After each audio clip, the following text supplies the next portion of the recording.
Hello, and welcome to another exciting episode of the KLIQ Nation's Comic Book Chronicles. Yeah, that's all I got. Actually, I should have changed it, but whatever. I am your host for tonight. There you go. That was weird. I am your host for the night, Roddy Cat, and with me tonight, well, no one, because hey, life's happening and people's had things to do. But possibly one of the guys will show up at some point. But from the until then, it should happen. You got me, for better or for worse. So, fooled you. Um, as always, we'll start out by saying that you can find me, Roddycat, at Roddycat on Twitter. You can also find me at News Nerds Need on Twitter. You can also find me at Instagram on CBCaps. That's CBCAPS, where I shout out to Matt Wang, where I post comic panels that I enjoy for the week. I've been slacking on that later, but I'll be getting back into it. Agent 70, you can find him at agent_70 on Twitter. You can also find him on Instagram at agent_70. You can also find me on Instagram at Roddycat, but who cares? There's not much. Actually, there is some stuff going on there, but not much. PCN_dirt at that address on Twitter. You can also find him at popculturenet on Twitter. You can also find him at popculturenetwork.com, ineedcomics.com, and I believe that's pretty much it. So you can go and check out all of his reviews and stuff over there. TimDog98 on Twitter, also known as TimDad98. You can find him at the KLIQ Nation. That's the KLIQ Excuse me. And you can also find him at CBCron on Twitter. And of course, thekliqnation.com.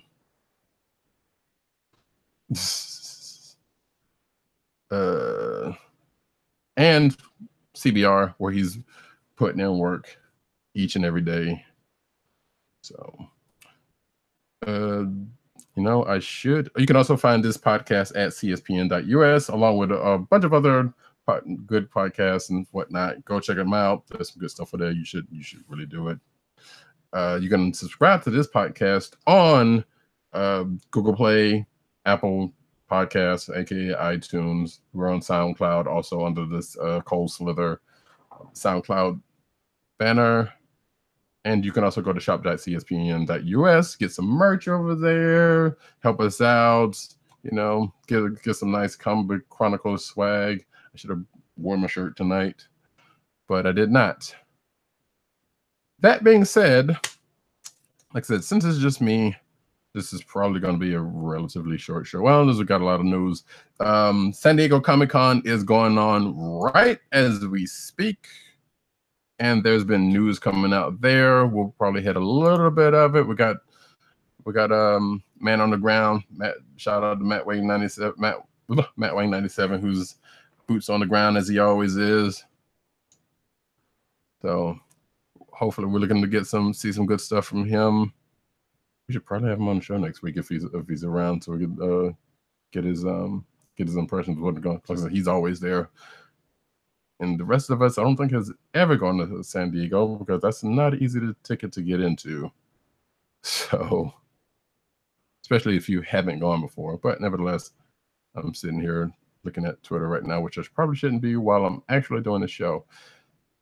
And speaking of, I'm going to get into my books, and luckily Agent 70 threw some of his books in, and I can go ahead and talk about that. So the first book I'm actually going to talk about is Star Trek: The Next Generation's Terra Incognita #1. Now, I read this a couple of weeks back because we got a review copy of it. But nevertheless, this is pretty much a continuation of the Prime Universe and the and the Mirror Universe stories kind of come together.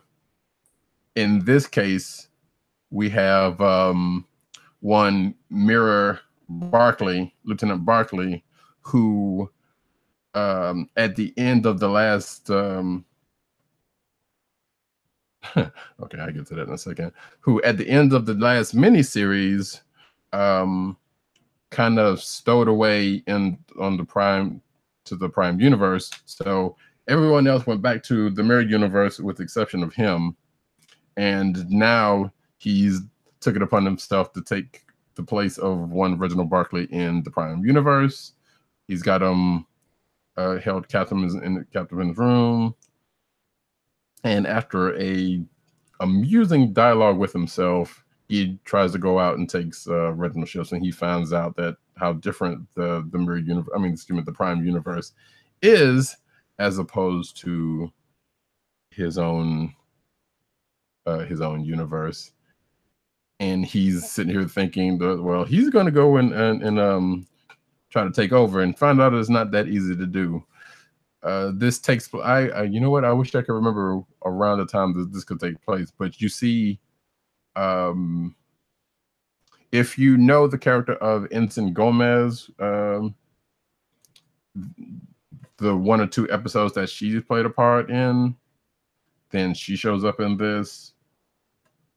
So I think this is probably somewhere like season 4 or 5. I don't remember all that well. So, but I like that character. She was amusing. She finally gets some actual respect in this thing, in this issue, because as I recall from the show, they kind of played her off as being a little clumsy and this and that. I mean, she knew what she was doing, but she was a little clumsy and this and that. She spilled some coffee on the captain, and that, you know, that was hilarity. But nevertheless, like I said, she, the fake Barkley and Geordi are trying to help this other ship, this ship that Geordi and I believe Riker once served on, to help them out with some issues that they were having, while this other ship are trying to shuttle some Vulcan emissaries somewhere. And Barkley tries to take some initiative, and of course, you know, the people in this universe don't know the mirror universe Barkley. You know, they just think it's the Barkley they know, and they're just trying to keep him out of his way. And he wasn't trying to hear no about it until he concocted a plan to actually try to get some respect on his name, which kind of sort of worked, looks like, at the end of this. And then ended up going back in his room to talk to Prime Barkley while he's still held up. So I think this is a 5. I know these things are usually like 5 issues, so I don't expect this one to be that much different. I do not know, unlike the last one, whether this one is going to be monthly or weekly. Actually, it must be. Well, actually, I don't know. I'm going to assume it's monthly, but the last one was like weekly, which I still say I don't understand why they did that. But nevertheless, it's done. If you are a Star Trek Next Generation fan and enjoy mirror universe stories from the Star Trek universe, this is pretty much, well, the last 2, I should say. You should definitely go back and get Star Trek Next Generation Mirror Broken miniseries, which was the first one. This is technically the 3rd one out of that. Out of that, but that was an awesome miniseries, and it was basically placed in the mirror universe, and it's the only Next Generation mirror universe stuff that we've gotten, because they didn't do any during the course of the show. So it sets up all of that, and then the last miniseries was basically where the 2 universes met, and which leads up to, like I said, led up to what's going on in this book here. So yeah, we don't know I don't know where this is going to go, but nevertheless, like I said, it is a good read, and I enjoyed my time with it. And like I said, I love Star Trek. I love mirror universe stuff, so this is good. I kind of wish Dirt was on the show, because I'm pretty sure he's already read this too. So hopefully, if he gets on or something, he can kind of tell his impressions of it. So the next book I am going to do, actually, let me see something here. Let me see what Agent 70 has. I don't know why I keep doing that. Okay. Okay. So he's read a few books, a couple more books than I have. But what I am actually going to do is do another one of my books, and then I'll go through one of his, and that would be, oh geez. Pardon me 1 second, folks. I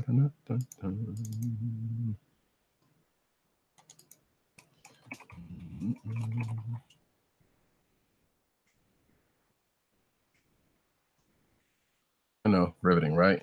So the next book I am going to get to right now is one that Agent 70 and I both read, and that would be Avengers #5. So I think I have in my notes that I don't know what's going to happen at the end of this. What's going on with my camera? I don't know what's going to happen at the end of this arc, but I do kind of wonder where in the world are they going to go past this, because so if you did not know, there's like, I want to say there's 2 subplots going on, but there's actually just one big one, and that is we find out, especially in this issue, that the Celestials, who have been around in the Marvel universe for eons upon eons, for billions of years, are actually the ones, and at least one in particular, started what we now know as the Marvel universe, because in this issue, we find out that there was a Celestial that was dying because it came in contact with some enemies of theirs that is also a part of this storyline in the form of some bugs that can make sick and kill Celestials. One truck made its way to Earth, started dying, and started basically vomiting and things coming out of them. And from that Celestial's death and all of the ooze and whatnot and sickness that came from it, came what we now know as the Marvel Universe, in the form of, people being able to have powers and all that kind of stuff. Which part of it was slightly confusing to me, because it was like, okay, I could see if they said, okay, well, this is where mutants came from, because that kind of kickstarted, people's genetics makeups. But they made it like, well, this is what started off your Spider-Mans, your Hulks, and your Captain Americas, which, as we know, all of those examples kind of came from some sort of experiment that either went wrong or, just took a turn somewhere. So that part to me was weird, but I get what they were kind of going for anyway. So basically, from the groundwork of the dying Celestial came, hey, all of this stuff is happening. All of your powered beings at some point kind of came out of this event. Which, hey, if you were to tell me that Earth kind of, was the byproduct of some sick alien, at this point I'd probably believe it. So that being the case, this was a pretty good issue. This could be potentially my KLIQ of the week. I don't know, because there was some fun bits in it, like I'm blending too, because I actually read issue 4 before I read this. But there was a fun little event that happened, I believe, last issue with Hulk and Thor on their way back to meet up with the rest of the group. But this issue is basically, hey, everyone, has been doing their separate things, or at least in their groups, and now the groups are all coming together. So the Avengers are pretty much assembled. No one's actually said that yet. And Loki is still kind of in the background. Cap was captured, but he got saved by Ghost Rider in this issue. And now the gang's back together, and things are starting to come about. And there's even, I won't say how or why, but there's even a reference to giant-sized Avengers, what I thought was pretty amusing during the course of his story, and the way they did that. But I pretty much enjoyed this issue for what it was. It's kind of a big, slightly bombastic thing. There's also, actually, and my note says this also, there's parts of it that kind of reminded me of Justice League, the movie. And I'm like, that's weird. and that mostly has to do with kind of where they are in a part of the story and uh, one particular event that happens while they're in the course of that, which kind of made me, which kind of reminded me of Justice League, funnily enough. So I don't know if that was an actual thing or not, or that's just me thinking, hey, this was like this, but that's the case. We don't know. We're going to go, but we'll go with the one way or the other. Agent 70 says in his notes, potential click of the week. Aaron really hitting a stride in this issue, and I'd agree with that. It has the slightest hints of silliness. I definitely agree with that. But there are genuine wow moments in the story that makes it very fun to read. Only slightly bothered by the McGinnis art in this issue, less so than I was in the previous 4 issues. So, oh no, because that's a different thing. So yeah, that's what Agent 70 says about that. Like I said, I agree with him on some of that stuff because there's definitely some silly parts of this, and it is definitely some interesting moments, which leads me back to what I said earlier about the, like, I don't know what they're going to do after this arc, because like, where do you go from this? Like, it seems a big enough arc that okay. Focus camera. It seems a big enough arc to where it's like, anything after this is kind of going to be a down note, maybe. But then again, this is Jason Aaron. He's done some good stuff in the past. He's also done another thing that I wasn't caring about back in the day. I'm trying to get past that. And speaking of get past that, I'm going to do a couple of other books from Agent 70's pack. And since we're on the Jason Aaron train, I will go with Thor #3. I have not read this, so I don't know anything about this. In fact, I haven't been reading. I haven't been reading much, if anything, of the Thor stuff, which I'm hearing good things about. Because Thor has never really been one of my big characters, unless he's with or she has been with the Avengers. So, but Agent 70 says in his notes, another potential click of the week. Jason Aaron is having a lot of fun with the still unworthy Thor Odinson. There are, of course, the Easter eggs tracing back to Simonson's Thor run, but with the several twists that Aaron incorporates with knowing winks and nudges, which that's the thing that happens. So, no, Agent 70 is a big Thor fan, so he's interestingly critical. The line of debate store was insane. Oh, okay, cool. Getting notes from Matt Wang while he's still enjoying his San Diego time. He did say earlier, by the way, he was like, Wang is smashing it. The floor was crowded, but not crazy. So at the time of this recording is Thursday night, and the first night of the show. I guess the first full night of the show. So cool beans. Cool beans. Hey, as long as you're enjoying yourself, that's what matters. Moving right along, we will go to. I kind of wish he was here to talk about that one, so I'm skip that one for a second, and go to. Let's stay on the Marvel train real quick. Actually, I don't think I have anything that was not outside except for that one thing.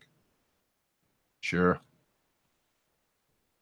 So let's go to the other side of the train with Batman #51 from Agent 70. And from his notes, he says, an interesting tale coming out of the aftermath of Batman being left at the altar, spoiler alert, and him not coping with that well, which I got a feeling that's going to make a lot of people, or that's going to make some people happy.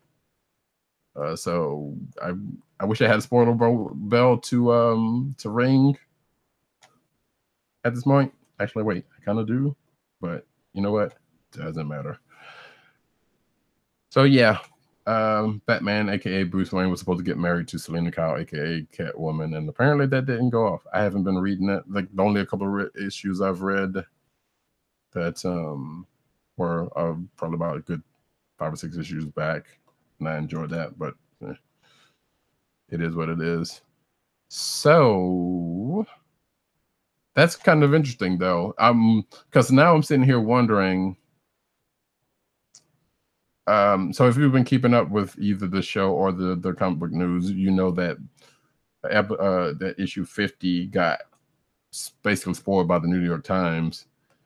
To which Tom King kind of came out and was like, hey, it's only part of the story, not the whole story. There's still much to go. He's got like 100-issue run in him. So we will see how that pans out. Maybe they'll come back and be married at the end of the 100th issue. Maybe not. Who's to say? But that is Batman number 51. And actually kind of makes me want to read it, weirdly enough. So, that being the case, we shall move on back to Agent 70's list and back to Immortal Hulk number 3. I haven't read this one yet, but I probably will at some point because Al Ewing's been kind of tossing out something, and crew, I should say. No, it's not just him, but has been kind of tossing out a pretty interesting story. From what I understand, Hulk is now smarter than Bruce Banner, if that's even possible, and that's also scary if you think about that. You got the power of the Hulk, and it's not to say that Hulk hasn't been smart before or Banner has been in control of him before, but this is kind of new. So Al Ewing's kind of been writing a suspense/horror type story, seemingly, with this. But Agent 70 says a well-paced issue and well-written, but I found myself not caring so much about what was happening. So, there you go with that. Yeah, it's like the concept behind it has definitely been interesting. And like I said, the only reason that I found myself even wanted to pick it up was the fact that, Al Ewing is a writer that I've enjoyed a lot of stuff about, but this is different from the stuff that he's written in the past. Like he was writing U.S. Avengers and a bunch of other stuff. I would be drawing a blank at this point to even try to run down the stuff that I enjoyed by him. But they've always been kind of a lighter tone, a little goofier in spots. But he also wrote he wrote Ultimates too, I believe. I think that's actually true. Either way, he's written some stuff that I like, and this is, like I said, this is an interesting take on, or interesting different take on the stuff that I didn't know who to write. So that's that. Infinity Countdown number 5 is next on Agent 70's list. Really need to stop with that underscore business. But it is what it is. He says, well, I didn't see that as the ultimate ending for Hank Pym. Did anyone else? Next up, Infinity Wars, which means Right, so now I'm gonna have to read this because I have not been reading much of the Infinity Countdown stuff. The only thing I read was the 2 Champions issues, and that's because you needed to read those in order to read the last issue of Champions, which I hate when they do that, but we're not going to go over on that. So I haven't been reading the main stuff or any of the other side stuff. So whatever happened to Hank Pym in this issue, it sounds like something I might want to check out. And is it the ultimate ending for Hank Pym, who I assume is still inhabiting the body of Ultron at this point, because the last time I remember he was. So he was Hank-Tron. But we will see. I don't know. But as you said, yeah, this is the last issue of this one. And Infinity Wars is coming up next, which I begrudgingly find myself probably going to read because of the news that's been coming out of it with the mashup characters and whatnot. But we'll see how that goes when it comes time. Like, I don't know if I'm going to sit here and actually read all the other side stuff with the because there's a bunch of it. But I feel like I probably need to do some due diligence and at least read the main stuff and see if the other stuff is decent enough to pick up out of it. Let's see. The last of Agent 70's books, which is the one I wish he was here for, and the one I wish I was also caught up on, is Spider-Gwen number 34. So I am dreadfully behind on this book because things have happened, and there are some books that kind of, like I said, with the in the Infinity Countdown Champion stuff, is like you got to read the other stuff to kind of catch up on it. And I believe that's what happened here. I'm not sure. There was a crossover with Miles Morales Spider-Man, and I kind of got knocked off of it from that.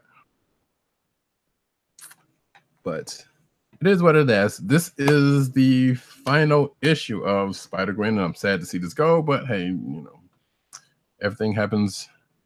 Everything has a season, and this is no different. The beautiful thing about it is this book was allowed to kind of end on its own, in its own pace. So that's not to say we will probably be hearing the end of Spider-Gwen, aka Ghost Spider, because I'm pretty sure there's a new book. I know actually there's a new book coming this fall, I believe. So nevertheless, Agent 70 says, wow, all these potential clicks of the week. So, potential click of the week, a nice wrap to this volume of Spider-Gwen. The creative team believes the character's in a good place for future creatives to pick up the story threads. So, like I said, it was good that this book was allowed to kind of finish up at its own pace and at its own race, because not a lot of books get to do that. As the creatives have said, it's Jason Latour and Rico Renzi, I believe, doing the art.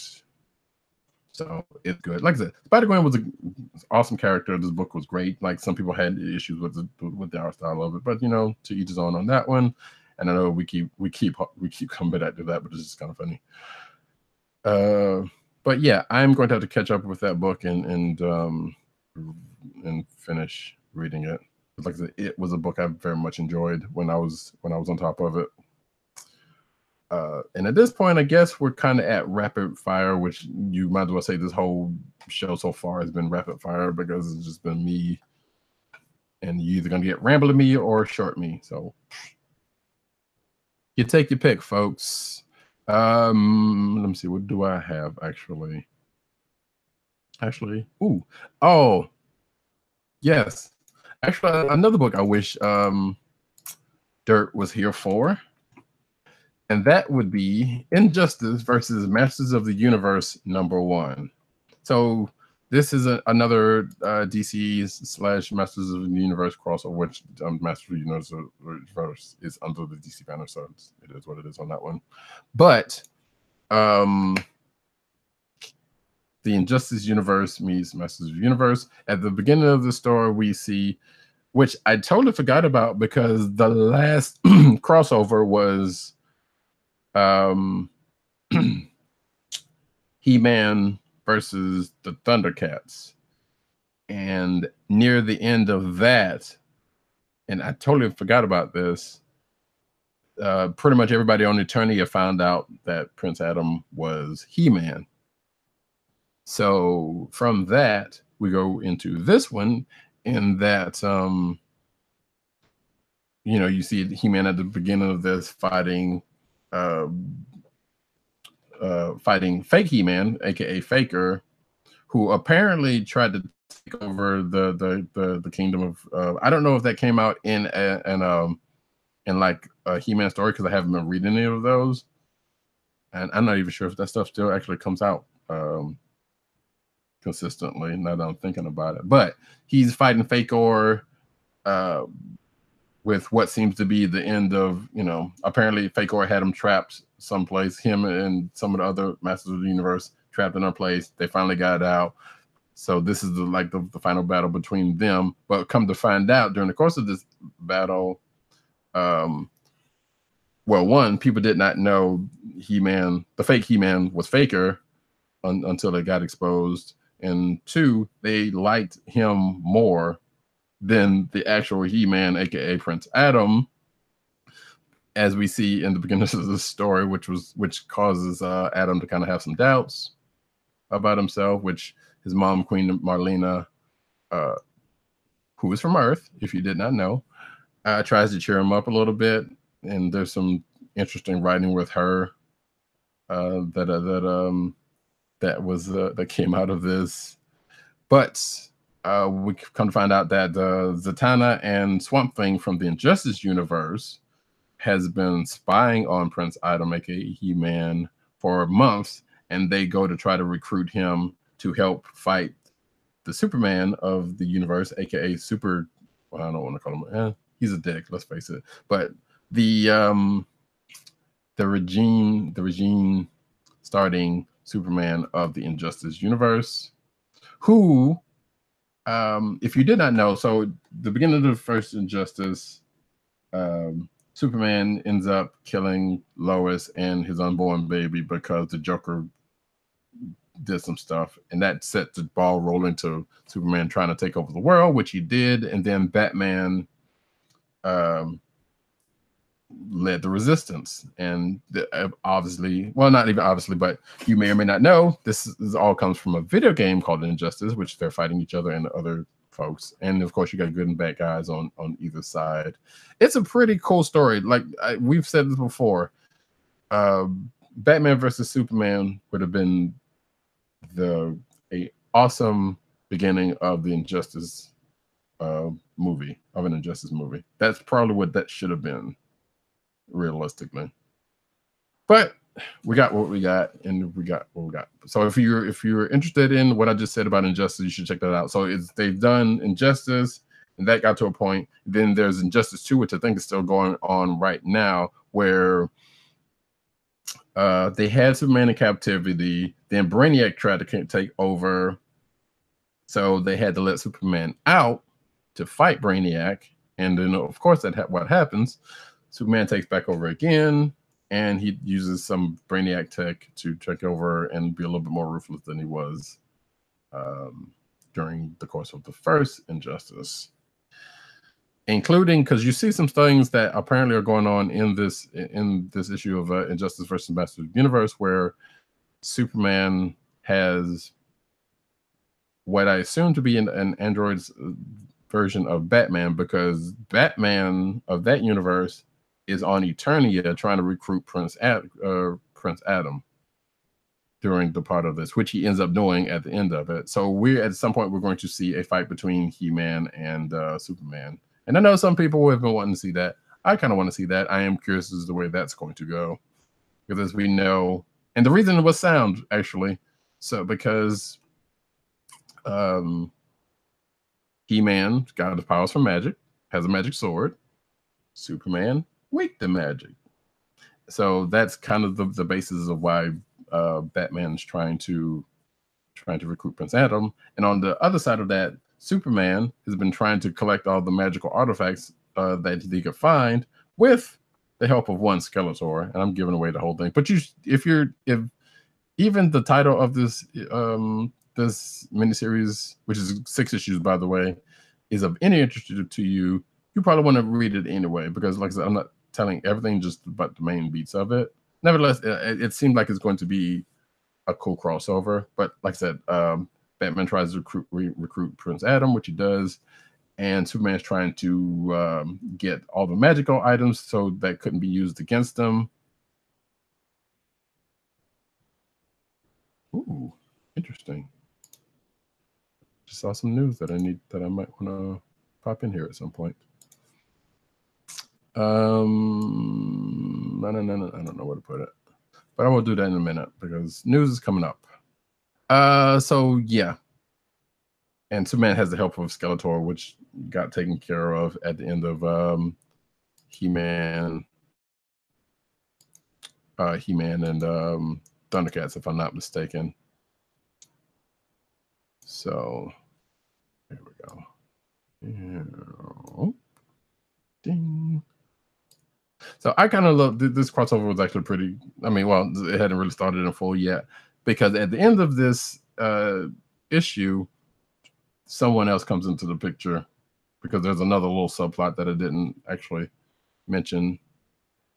But if you know anything about the DC universe, you can kind of speculate that as to where that's going, especially with what I've told you so far, because there's someone that's not going to sit idly by and just, not be a thorn in the side, which is also probably going to lead into both camps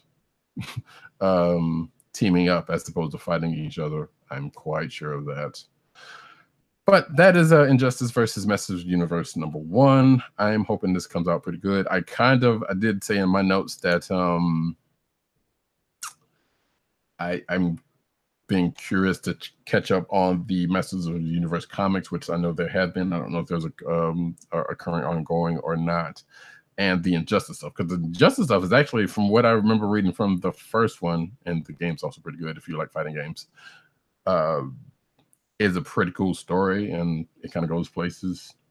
But I didn't read a whole lot of it, and I hadn't read any of 2. So the stuff that I told you about, Superman retaking over and whatnot, I only knew just bits and pieces about. Oh God, what's going on?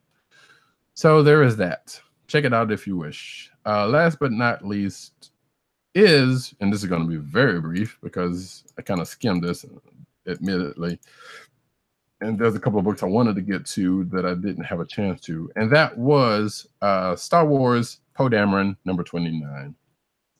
So basically all of this is the last few issues has been Poe's version of catching up to the last couple of movies, that being Force Awakens and Last Jedi. In this issue, we see what the rest of Black Squadron was doing during the course of Last Jedi. I want to say before a certain part, but I'm not even sure. It's not even clear if all of them were even around, with the exception of one was even around. But we see Snap Wexley and a couple of the other folks on a mission for some folks that is going to continue, obviously, next issue of this. So, as things tend to happen in Star Wars, they go there, some things happen, and it goes away, let's just say. And this one kind of was a little more cut and dry from what I saw, though. So it didn't go as bad as what, say, the main Star Wars crew would normally get into, but some things happened. So I won't go into that because, like I said, I just skimmed it. And that, folks, is that for the books for this week. And we're now going into the clicks of the week before we get into the news. No sound effects, folks. So Dirt happens to put his in the ring, and I spelled that with Encounter #5. So Encounter is a book from the All Yeah Comics crew of Franco, not James Franco, of Balthazar and Franco, and this is a kid-friendly book. And I guess what he says here is from the writers of the All Yeah Comics, it's an all-ages book about a shape-changing alien and his dog. Which I remember seeing a couple of these issues, but then I haven't read any of them. So it's a cute-looking book, and he was saying that he had to drive it to his son who was at summer camp because he didn't want to wait. So that's saying something right there, because granted, hey, kids are how they are about comic books, but if it's just like some of us, older adults, like there are certain comics that was like, what, I can't wait to read this, so I'm gonna put it at the top of my list, or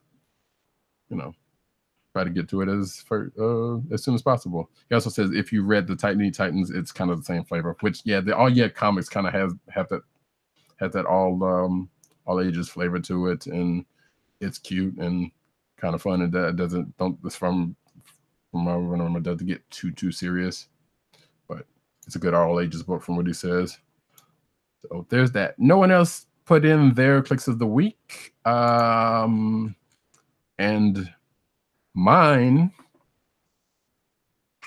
I just may end up going with Avengers #5. I enjoyed Star Trek Next Generation's Terra Incognita a good bit, enough to where I read it twice. But it's, like I said, you kind of have to be there for that one. And it's not like there was a whole bunch of action that happened to it, but it was just a pretty decent Star Trek Next Generation story with a little twist in it with the Mirror Universe Barclay in it. But Avengers 5 definitely had some good moments in it. And as Agent 70 said, some wow moments and whatnot. It made it a pretty fun book in its own right. So that, I think, is going to be my click of the week. And actually, I'm going to put this other book in here while I'm thinking about it.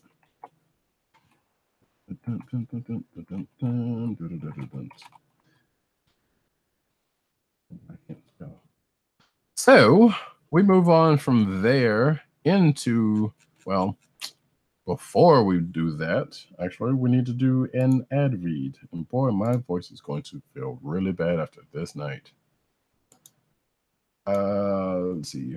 First ad read of the night is going to be for Amazon. Keep our podcast free by shopping at Amazon. Visit cspn.us, then click the Keep Our Podcast Free link at the top of the page. From there, scroll down and click the Amazon link to shop. Purchase items from Amazon as you normally would, whether it's books, music, electronics, jewelry, apparel, and etc. Apparel, Jesus Christ. For every purchase made on Amazon through a link, Amazon sends the CSPN a payment that helps us keep the Comic Book Chronicles podcast free for our listeners at no extra cost. I'm going to add here Prime Day just happened, and I think there may be a couple still deals lingering around. Maybe not. That was a couple of days ago at the time of this recording. So, but you never know. You should go check it out anyway. Amazon.com through CSPN.us. Do it today. And with that, we go into the cinematic news. And I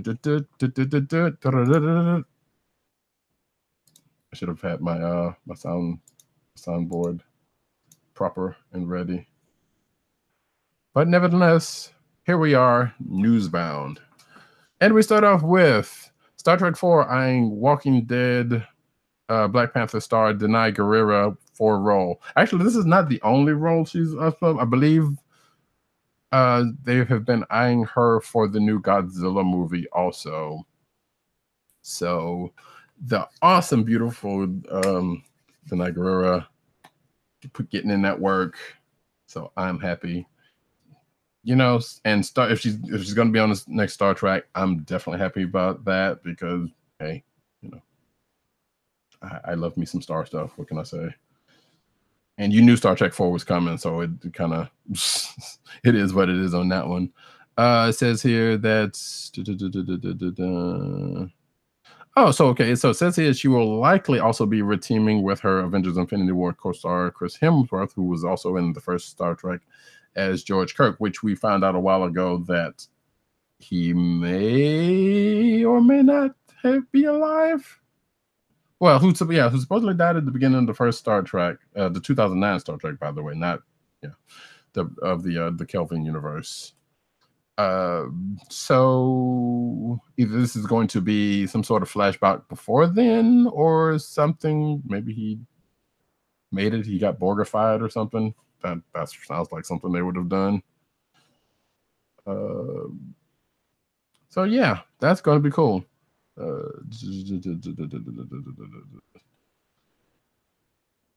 don't know. Those movies have been fun. They've been definitely different from the older Star Trek movies, but they've been fun. The weirdness of having Beastie Boys get thrown in there and a couple other things is kind of, yeah, it is what it is. But then again, you have Beastie Boys allusions in Star Wars now. Also, thanks JJ. Which, I mean, I love the Beastie Boys. That's not that, but you know, that's just throwing things in a little too much. Nevertheless, moving right along, Spider-Man Into the Spider-Verse's Green Goblin is a glimpse at how gorgeous the movie is. So yes, so Spider-Man Into the Spider-Verse is coming, and that is the movie, animated movie that is going to feature Miles Morales as Spider-Man, as well as the other Spider-Verse or of other Spider-Verse characters, and I can't wait for that to happen in December. So we got a picture here of Miles going against what looks to be a giant Green Goblin. From this picture, I don't know, or maybe Miles took some pen particles, and it is what it is. I'm going to actually. You're going to see some live editing here, folks. Well, not editing, but live moving here. But I'm going to save that for later.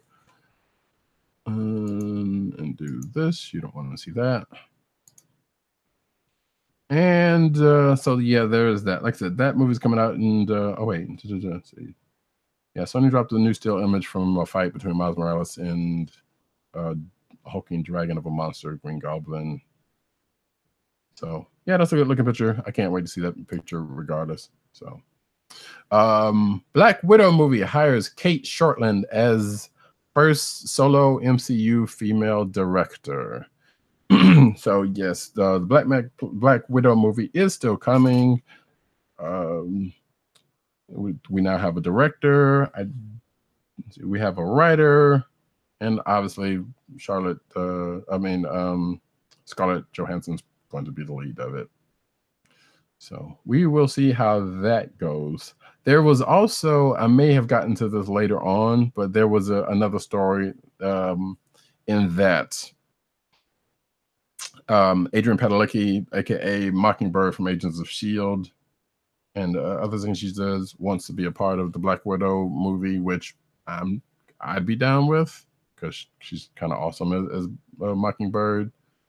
So we don't know much else about this Black Widow movie outside of the fact that it's coming, and now we have the director. So it says hires production designer and may film in 2019, obviously, because it doesn't have it's still kind of far off.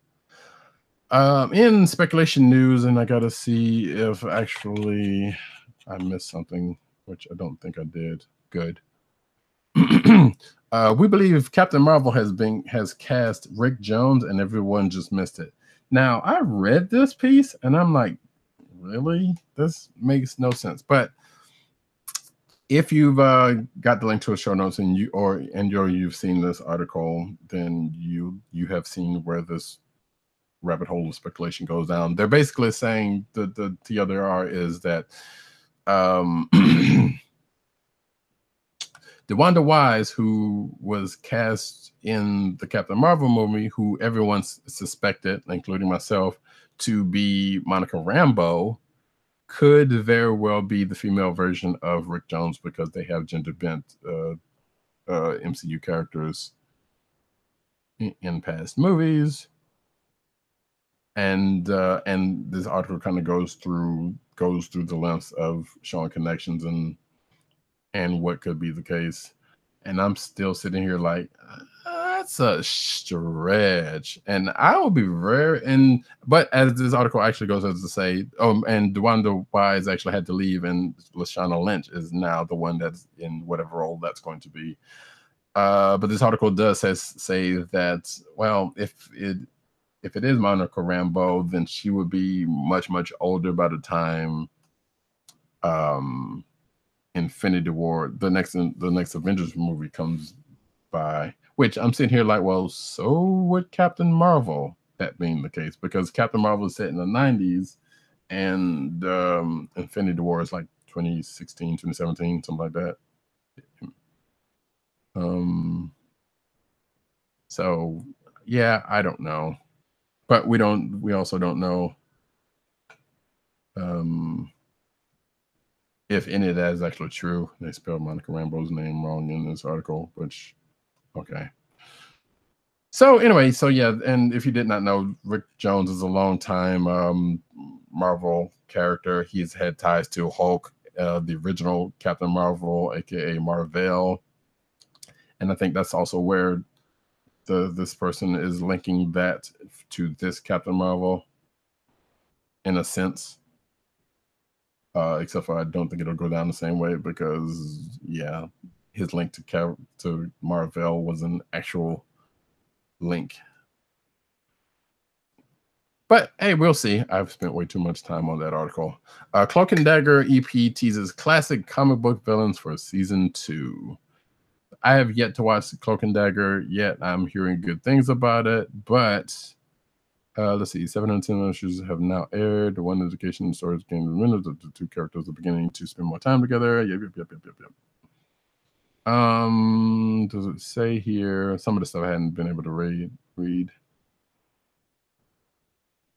So Mr. Jip apparently was in one of the episodes, and they're setting up something for next year that might have a villain that does look like this article says. So if you've been checking out Cloak and Dagger, hey, I would say let us know how you're doing it, but you can throw us on Twitter if you want to. And I don't think anyone on this cast has been, or any of the other crew has watched Cloak and Dagger. Maybe Tim has. I don't know how to watch him when he's back on.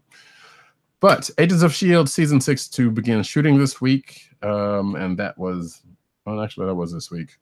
So Season 6, Agents of S.H.I.E.L.D.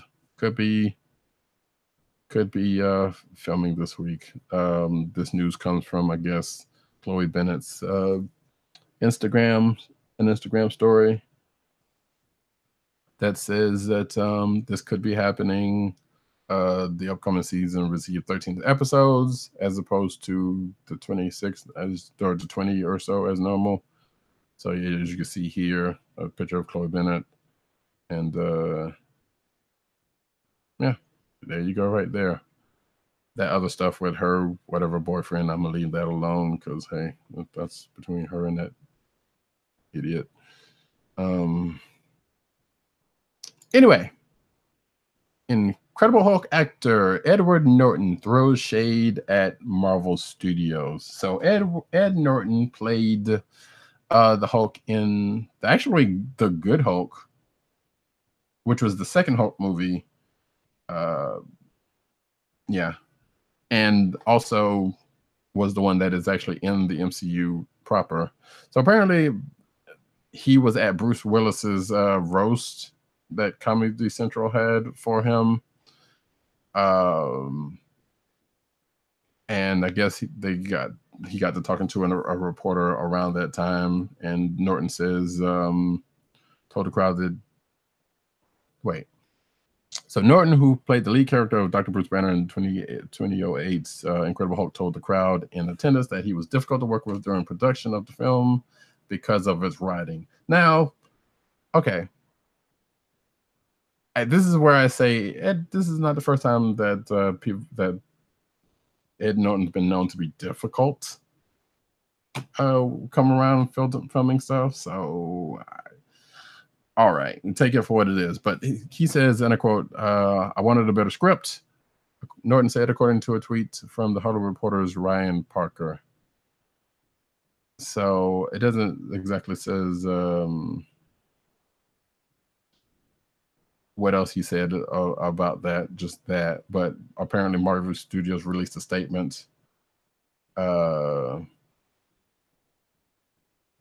which says, our decision is definitely not one based on monetary factors, but instead rooted in the need for an actor who embodies the creativity and collaborative spirit of our other talented cast members. The studio cited the need for an actor that could work as a part of an ensemble along Robert, Chris H., Chris E., Sam, Scarlett, and the rest of our talented cast. So basically, it sounds like they're saying, yeah, Norton doesn't play well with others, which I think has been said in the past. So, hey, we got a good Hulk right now who doesn't have his own movie, and hopefully we'll probably get his own movie. And if he does, I don't know how. Oh, he can carry his own movie. Let's face it. But yeah, that's that. Mondo's SDCC exclusive Avengers Infinity War poster is suitably epic. So if you're watching the video, you can see the poster. Actually, here's a bigger thing of the poster. It's a pretty nice looking poster. Do we know who drew it? I don't see the artist, but they're selling at Mondo Tees.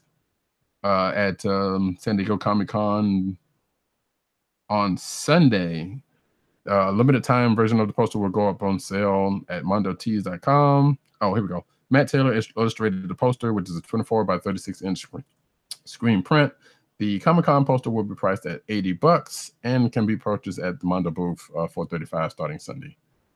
The limited time version available on Mondo's site will be $60. So if you don't get it at Comic-Con, you can get it on the site shortly thereafter for $20 left.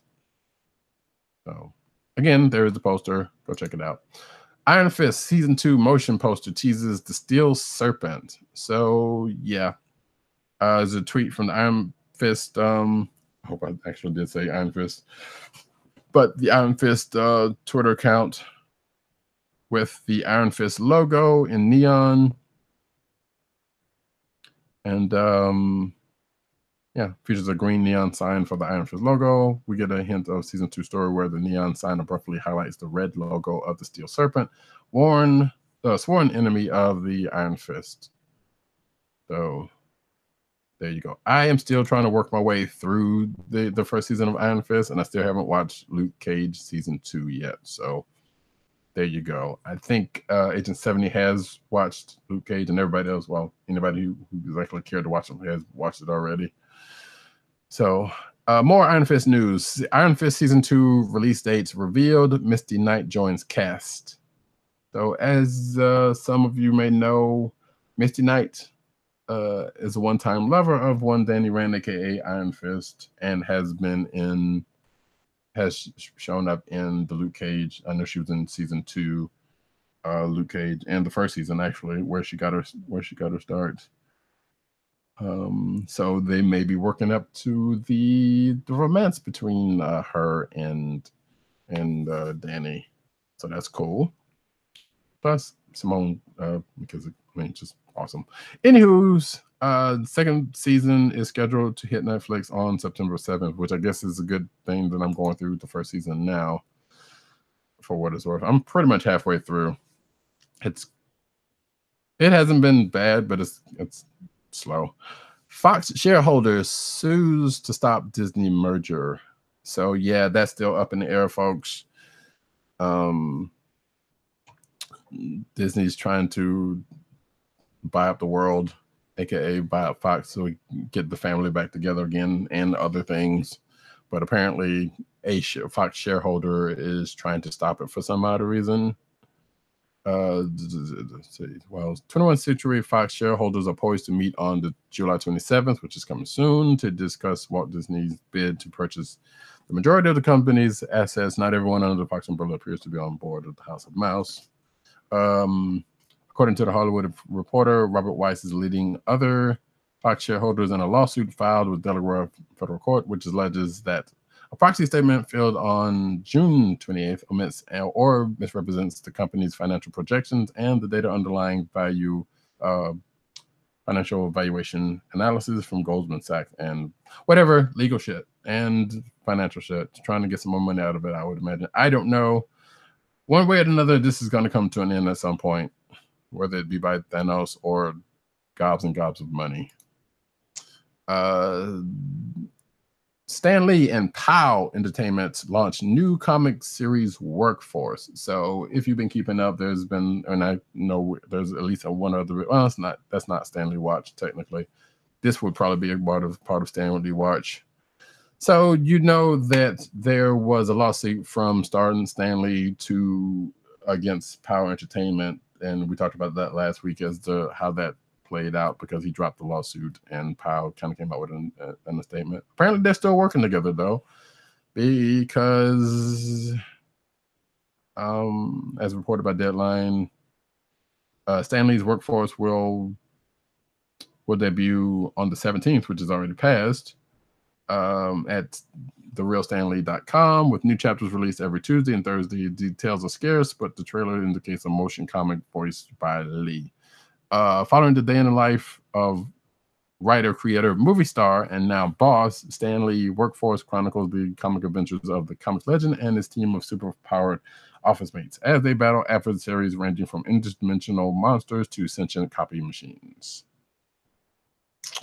So Yeah, so this is like right after the lawsuit got dropped and a couple other things. This article brings up something else that happened, a claim that happened with all of that I didn't know any about his blood being used and put into ink for collectibles, whatever.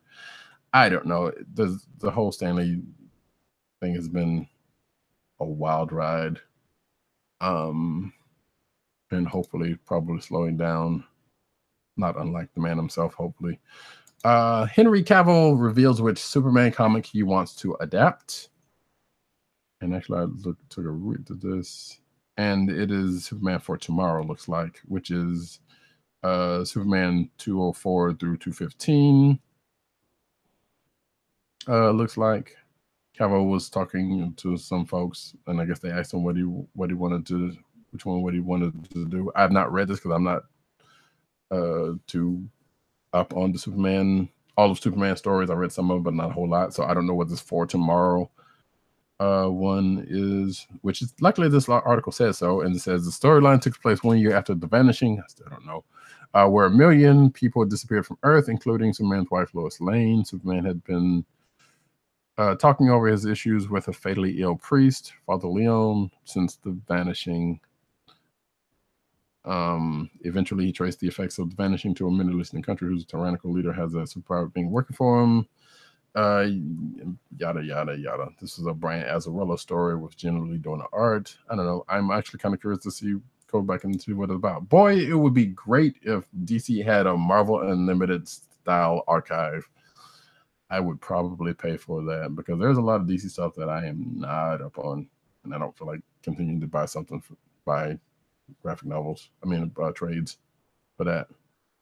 Moving right along, supporters of the Snyder Cut launched suicide prevention fundraiser. So, when Zack Snyder was forced to exit due to some family issues, it was not necessarily known at the time why he did it, but I guess at some point, come to find out that a family member of his committed suicide. The fans who wanted the Snyder Cut found out about this and started a fundraiser by utilizing the hashtag 5for5, which calls for $5 donations from fans. Thus far, the campaign has hit $1,000 in donations, and Snyder himself has taken notice and thanked those behind the 5for5 campaign on Vero. No one uses Vero anymore, so I don't know if anyone actually ever saw that. So that's interesting.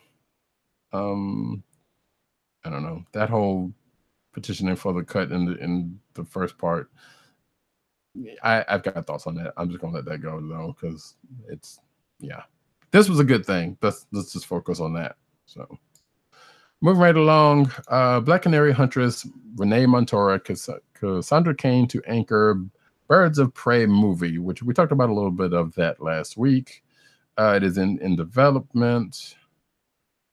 So we get to see Renee Montoya and Cassandra Cain on the big screen. So that's awesome. Which I know there's been a version of Renee Montoya in Gotham, which I have. Oh yeah, and Harley Quinn, played by Margot Robbie, is going to be. So I was right in that she was attached to this. And it says here in this article that it's unclear whether Renee Montoya or Cassandra Cain will bear their superhero identities of the questioning Batgirl in the film. Stay tuned for that. Aquaman's Black Manta has been trolling fans on social media. So Yahya Abdul Mateen II's Black Manta won. He's not the primary antagonist of the Aquaman film, but I guess he was in talks to JoeBlow.com, a site that I had known very little about outside of being a rumor site. When asked about the sound of his voice in the film, he says, I mean, I do some things with it, but we're still working on what it's going to be, which is funny because I posted something on my Twitter. I'm not sure if anyone's seen it, but my Instagram and my Twitter, I kind of teased the fans and said that I was leaking the suit as well. So, oh, okay. So apparently he said all that, but just trolled them by putting up something else that was funny and kind of dickish, but actually more funny than anything else. So yeah, that happened. That's funny. Supergirl season 4 cast Sam Witwer as Agent Liberty. Man, I need to catch up with some of these shows. So Sam Witwer, aka the voice of Darth Maul, aka of wait, was he in Super? He was in Supernatural. Not Supernatural. Being Human, the US version, if I'm not mistaken. Yeah, sure. Yep, there we go. Being Human one time. He's done some other stuff. I didn't know he was in Smallville. I didn't stick around for Smallville enough to do that. But again, voice of Darth Maul in the Clone Wars and Rebels, and another actual movie that Star Wars movie that came out quite recently. By the way, if you did not know. So yeah, Supergirl, excuse me. Still going strong, thankfully. Supergirl, I think they're trying to do Red Sun's Superman next season. And I guess this is a part of that. Red Sun Superman as a story I have not read, but I have it. I should read it because I hear it's pretty good. So yeah, there you go. Batwoman series in development at the CW, because of course it is. What's one more Arrowverse show, right? And now they're actually getting into the Bat family proper. It says Jeff Johns will be executive producer. Greg Berlanti, and Sarah Schechter, via Berlanti Productions. You know, the same people who's a part of the other shows are going to be a part of this. It's going to be Kate Kane. Yeah, we'll see how that goes, when and or if it goes off the ground. Shazam debuts first official look at Zachary Levi in costume. So this one's kind of been floating around. This was from Entertainment Weekly. You see, if you're watching the video, you can see the picture here of Zachary Levi in Shazam costume with another kid. I'm assuming it's Freddie Freeman in front of a convenience store guzzling soda. I feel like there's a giant Silent Bob thing going on here, but hey, it is what it is. So yeah, I mean, hey, looks all right. And that movie's coming next year at some point. Oh yeah, and it also says here that although nothing's official has been announced, it's widely speculated that the first footage from Shazam will be revealed this Saturday at the time of this recording, July the 21st, during Warner Brothers Hall H presentation at San Diego Comic-Con. Doctor Who season 11 trailer brings in Jodie Whittaker's Time Lord. So earlier tonight, as of this recording, I just saw the last episode of the 10th Doctor, where she comes in, and it was pretty interesting. She definitely came in true Doctor Who fashion, and I am looking forward to seeing some, if not all, of our season, because like I said, I haven't seen all of the new Who, but I've seen a good bit of it. So including some of the 10th Doctor, but the end of the episode was, like I said, was pretty Who worthy. And I haven't watched this trailer, so I don't know if it plays on that, which I would assume it did, given the way that ended. There's been clips of it around, so excuse me, sorry. 12th Doctor was 12th Doctor. She is the 13th Doctor.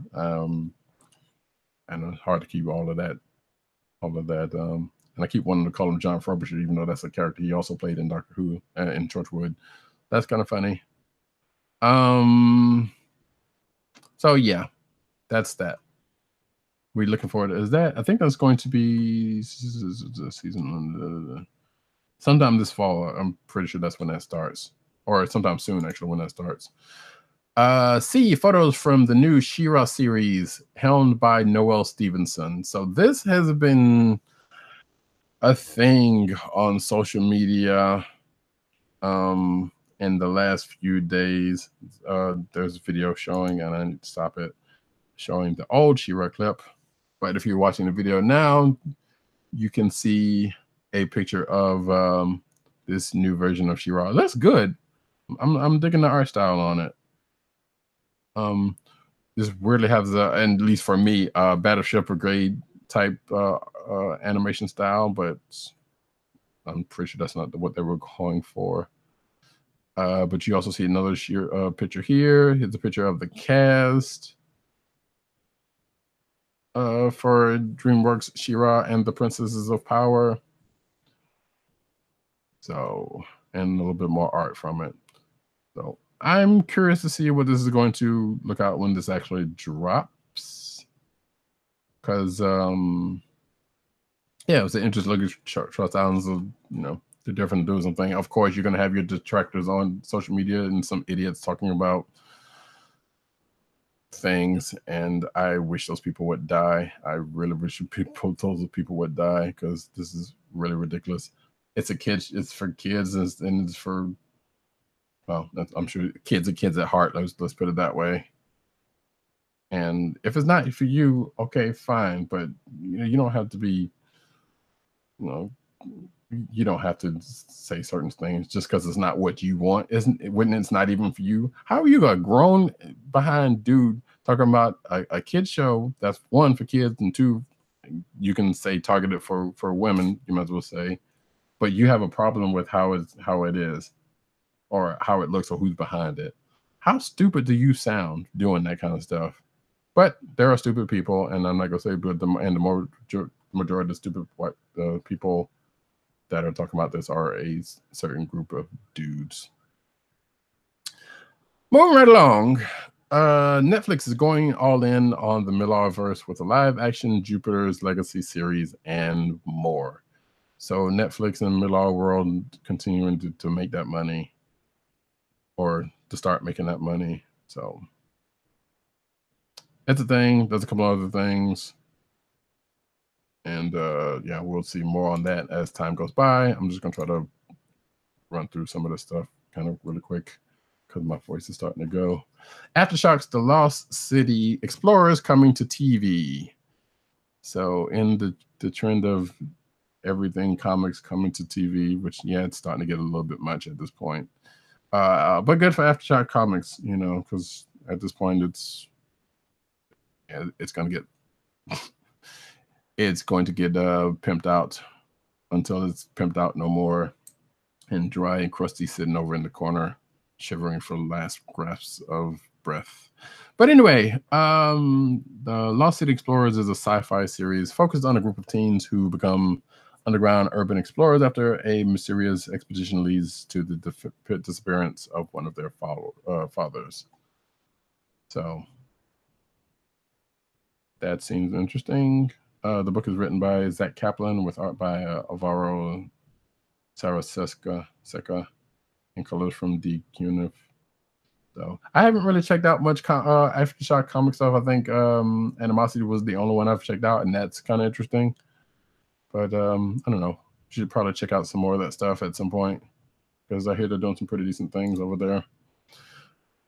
Amber Tamblyn joins FX's Y: The Last Man pilot. Excuse me. So according to Deadline, Tamblyn will be playing an original character named Mariette Callows, the first daughter of the President of the United States, who's being groomed for a politically conservative career. Oh boy. Amber Tamblyn may have been known for the Sisterhood of the Traveling Pants, Joan of Arcadia, and 2.5 Men. And if you did not know, Why the Last Man is a Vertical comic, that's that's a lot of people back in the day have liked. So that's coming sometime soon. Agent Carter writer expands on the show's planned season 3 pilot. Admittedly, I did not read this, and I had intended on it because Agent Carter was a good show that should have lasted way longer. But yeah, apparently this article is basically saying, hey, there's some stuff that they wanted to do in season 3 that would have, as this article says, up the stakes of the Cold War espionage. So Will we ever get to see it? Probably not, but that would be nice if we do. Spider-Man Far From Home co-stars return in new set photos. So we now know that Zendaya and also I'm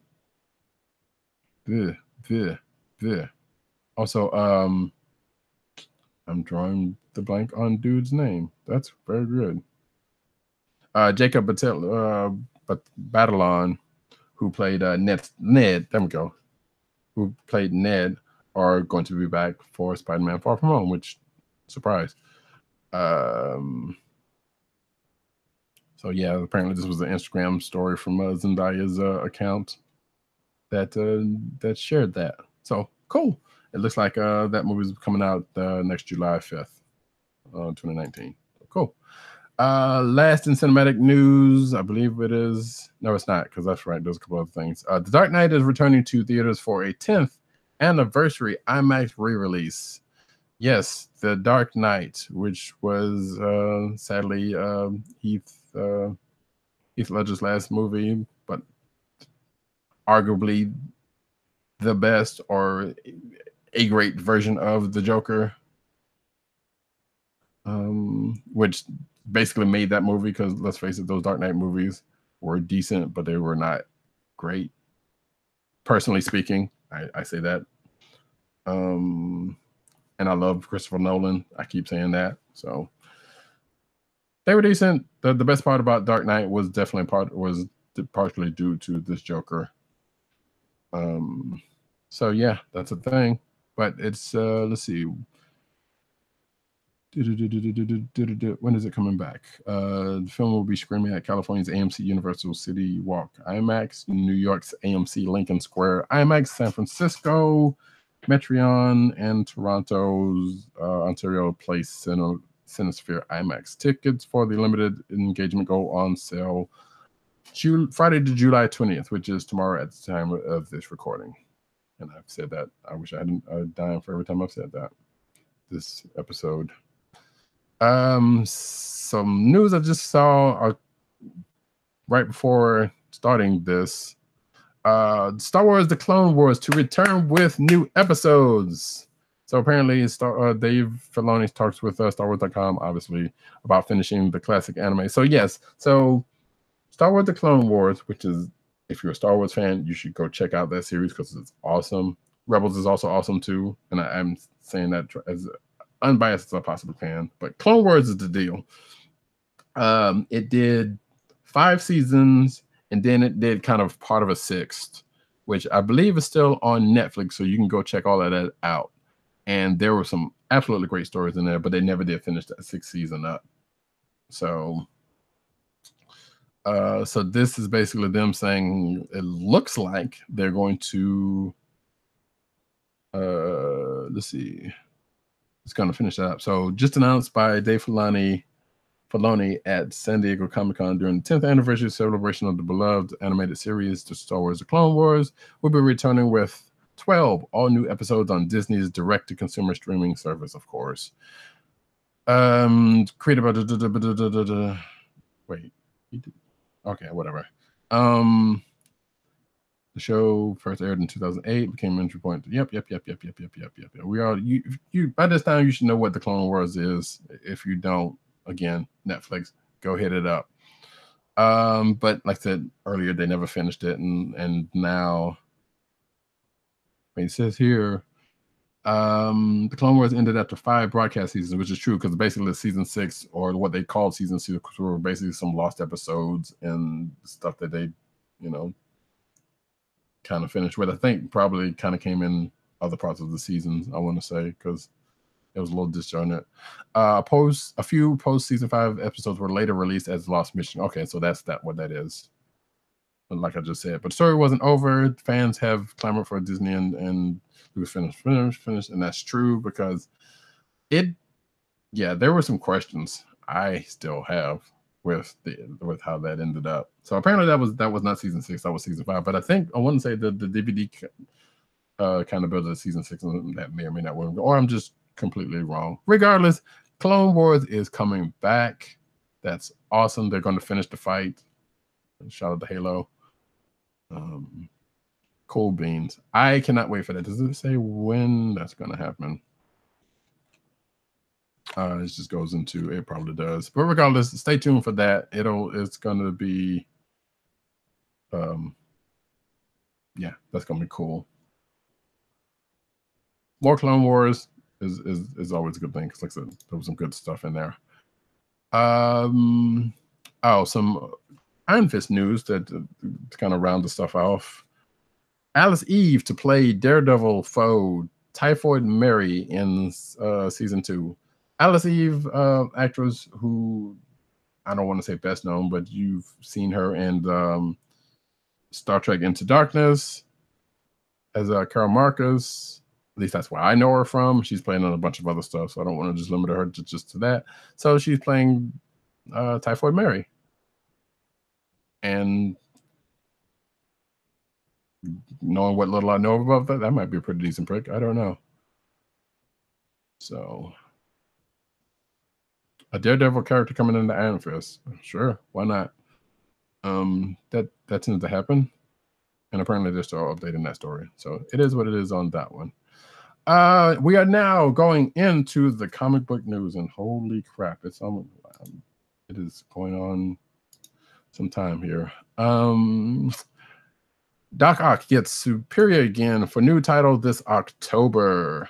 So the Superior Octopus will return in October with his own series. I assume some of this kind of came out of Amazing Spider-Man or Spectacular, one of the two.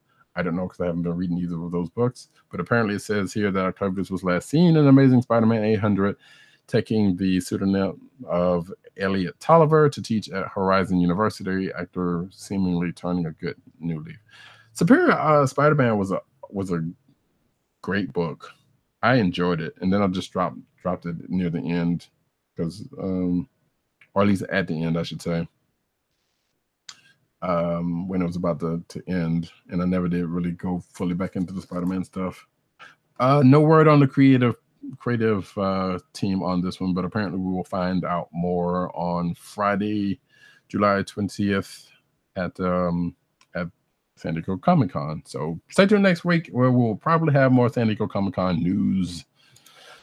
Carol Danvers' Secret Origin Unfold in Life of Captain Marvel #1, which that came out this week, and yeah, we're gonna get some origin, a little bit more origin story apparently, or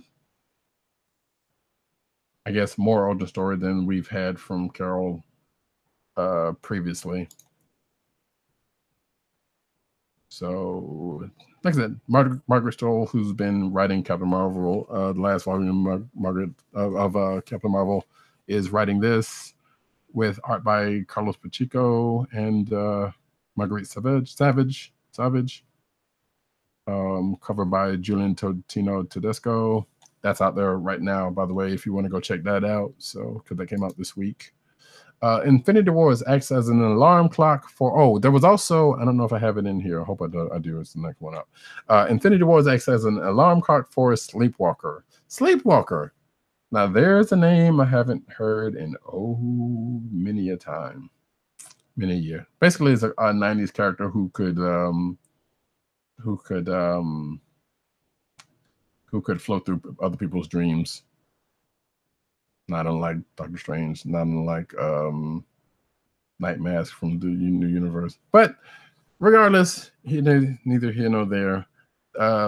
This is being written by the hometown team of Chris Sims and Chad Bowers. At least I don't know, Chris may have moved, but Chad's still here in South Carolina. But regardless, that's going to be on sale. Oh, and the art will be by Todd Knock, which, hey, Todd Knock is a dope artist, so that's cool. It will be on sale October 3rd. And is this a one shot? I think it is. Going into Infinity Wars. Oh wait, Sleepwalker 1 and 2 arrives in comic shops in October. So doesn't say here whether it's a limited or a miniseries. But regardless, if you're of a certain vintage, you know who Sleepwalker is. And yeah, we're going to get a bunch of books coming out of Infinity Wars. Speaking of which, Ghost Spider coming to the Marvel Universe. So Ghost Spider is the heroine known as Spider-Gwen. And I'm going to go ahead and tell you something, folks. Mama called her Spider-Gwen. I'm going to call her Spider-Gwen. So they gave her, during the course of the Spider-Gwen comic, they gave her a new code name to go by. She's still going to be Spider-Gwen to me. Thank you very much. But she's getting a new book. As I said earlier, which was going to happen.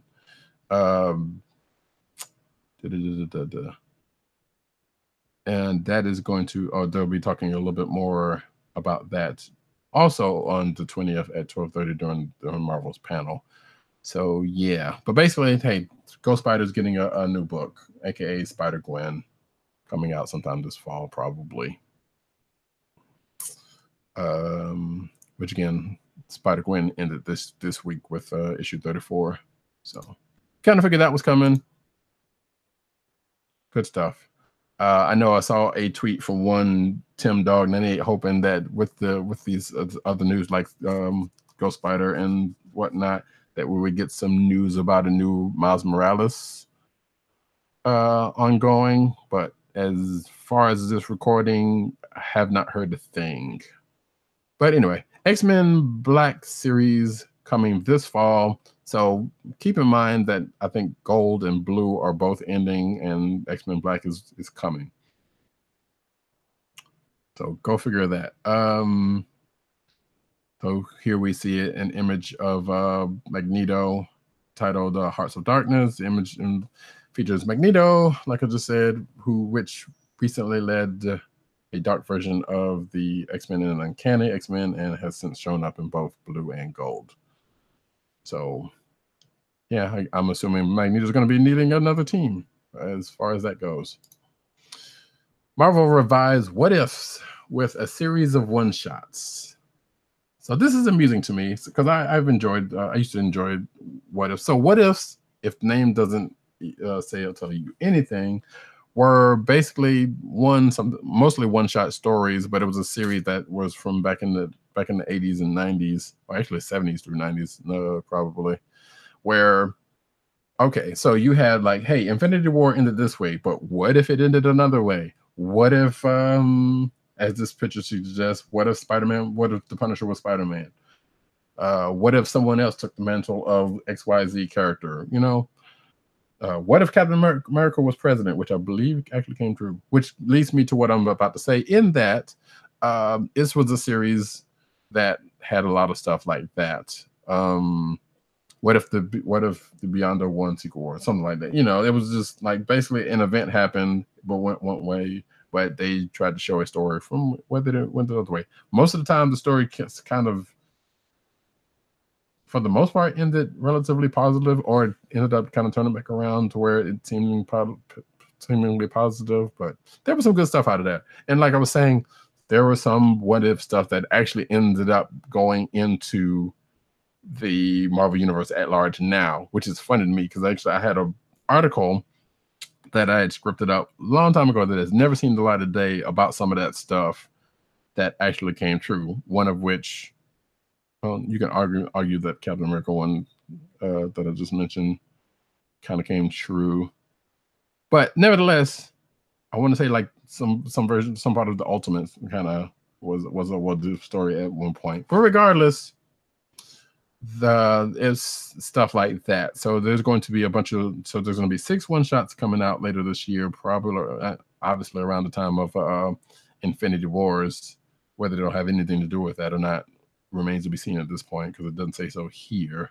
But it says the first 2 titles will be released will be What If Spider-Man and What If X-Men.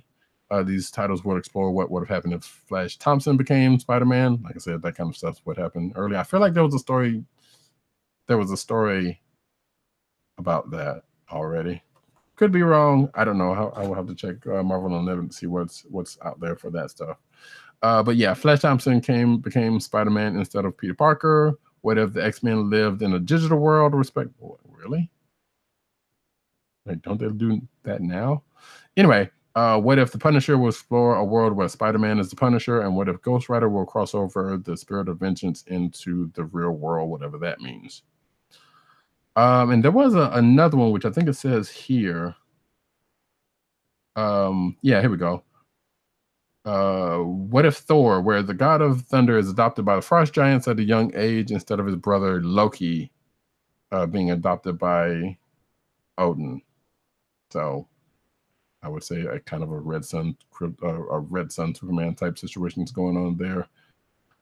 And finally, what if magic, which shows you an alternative universe where Illyana Rasputin had the chance to harness her powers without any complication or drama. I could have sworn there was one where she was Sorcerer Supreme. That might have been me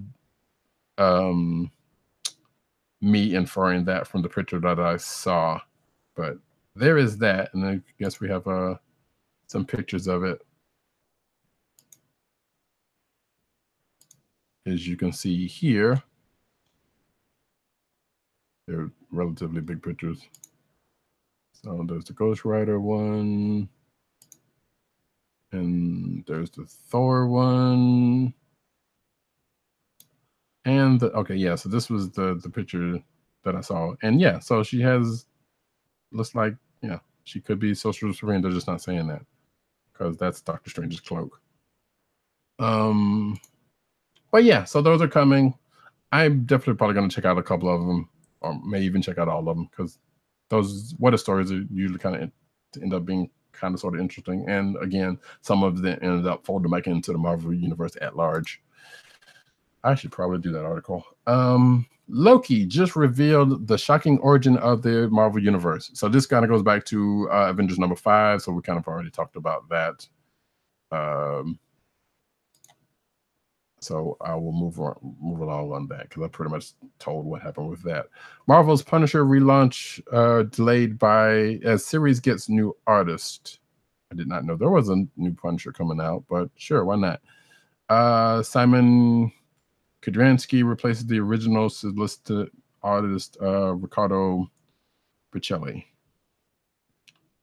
So apparently that was an announcement that came out in a weekly newsletter that pushes it back by 2 weeks. So it's coming out August 22nd as opposed to the 1st, and the second issue pushed back 5 weeks to September 26th. So there you go. Oh, yeah, okay. Oh, yeah, now I remember. Yeah, this is the Matthew Rosenberg written book.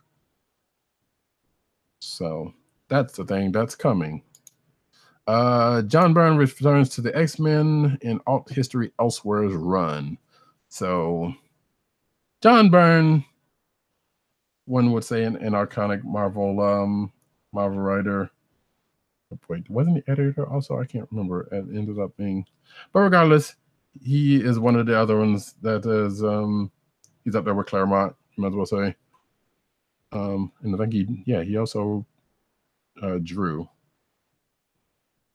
So, and I think his claim to fame was being he wrote and also drew. So from back in the day, but his stuff was pretty distinctive. So yeah, so this is basically the images and people started picking up the thing.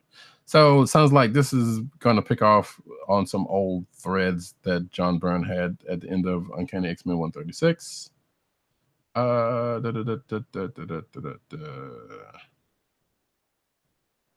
Oh dang! So it says here down at the bottom, it's like seeing if Shooter hadn't thrown his monkey wrench into work, so then doesn't die, doesn't rain, and a whole bunch of other stuff that doesn't have. And apparently, this was not scripted by Claremont, and Byrne says here, and says never going to happen, but fun to think about. Which I don't know what that's about, but interesting. So yeah, X-Men Elsewhere. Maybe that's coming. It looks like it is. Maybe it's not, but he says it's on his website. So, Black Panther. This is news that I freaking loved. Black Panther's sister Shuri is getting her own comic book series, and it's happening so soon. So yes, Shuri, if you did not know, was is T'Challa's half sister or sister, if you want, just plainly saying it. If you've seen Black Panther, you've seen her there. She previously held the mantle in the comics of Black Panther in T'Challa's absence. Had a good run, which I need to go back and finish that actually. Back in the late 90s, I want to say it was. So she's getting another book now, and yay! I'm actually pretty stoked about this. Now, fairly recently in the comics, Shuri has taken on another mantle and another set of powers, thanks to Ta-Nehisi Coates. So we don't necessarily know, or do we, because of this? Oh, okay. So so here we go. We have what's going on here. I should mention that this is going to be written by Dr. Nnedi Okorafor, who has written, and also art by Leonardo Romero. She's actually now writing the Wakanda Forever one shots. She also previously wrote Rise of the Black Panther, one of the Black Panther books. She wrote a couple of issues on that has come out. Some good stuff. You should go check it out.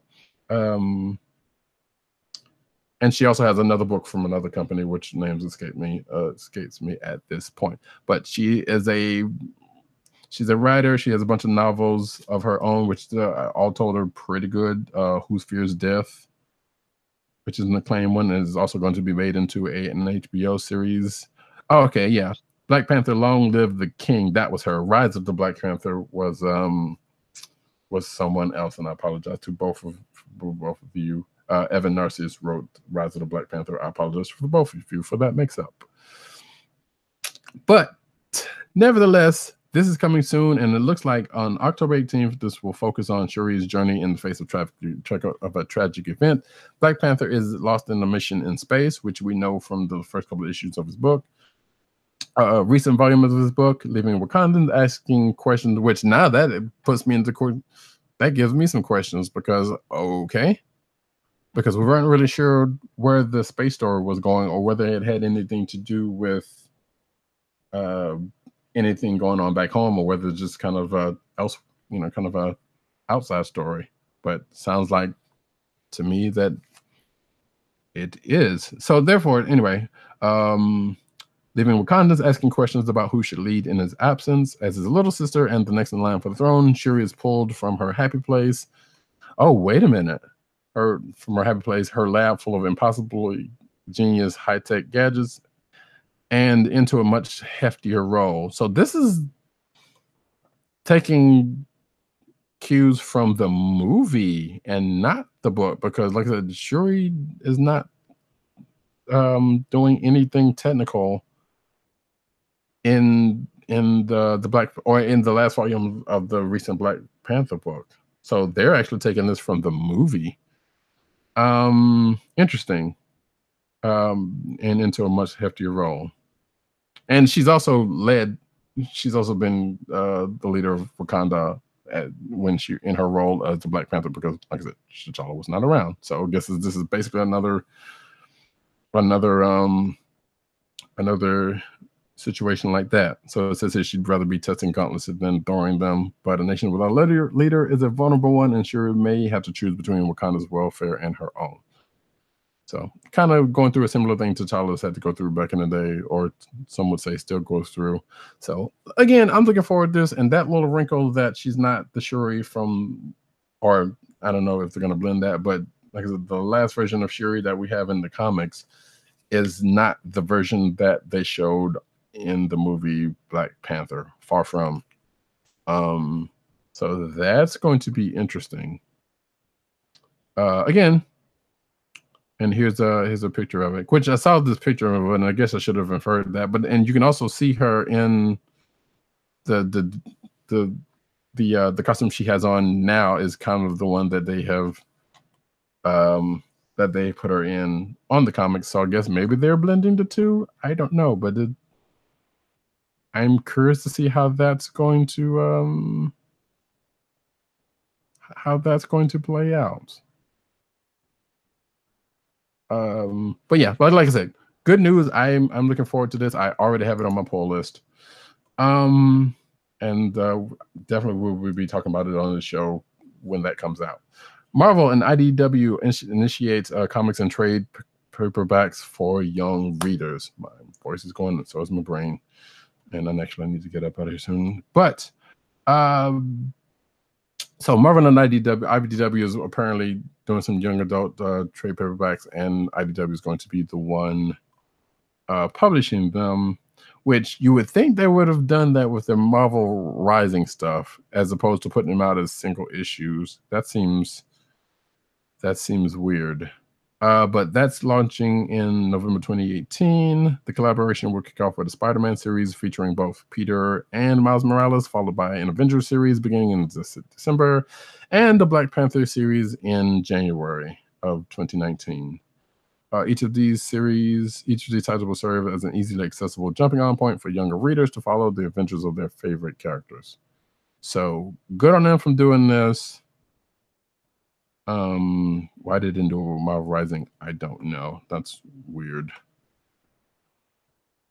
So if you didn't know, like there are 3 Marvel Rising books starring or issues starring Squirrel Girl and Miss Marvel that are out now. So, and actually, I need to read those. Anywho, Stan Lee honors Steve Ditko. So, as we said last week, Steve Ditko has passed, and this was, and Stan Lee took to Twitter to give his condolences. There is that.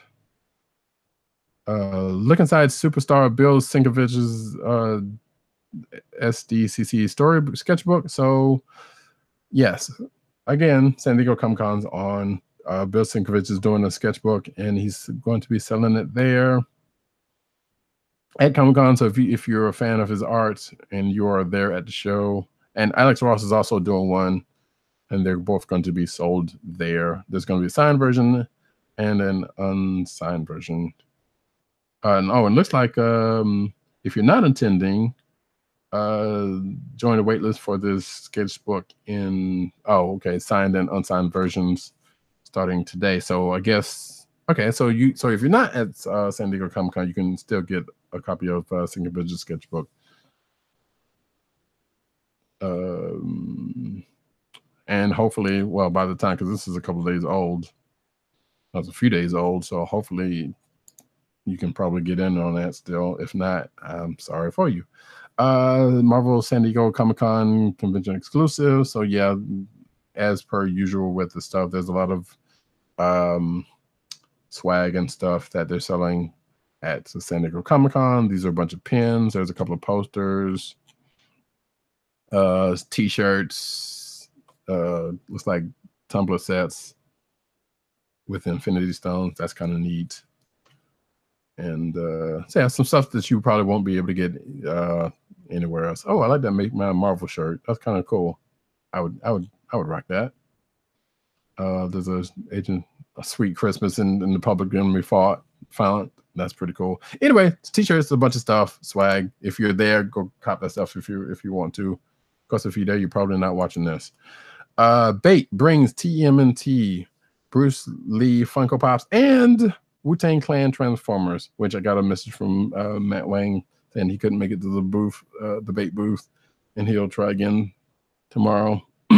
Because, I'm just gonna skip past all of these Funkos and get to that Power Rangers Alpha gold figure is pretty cool.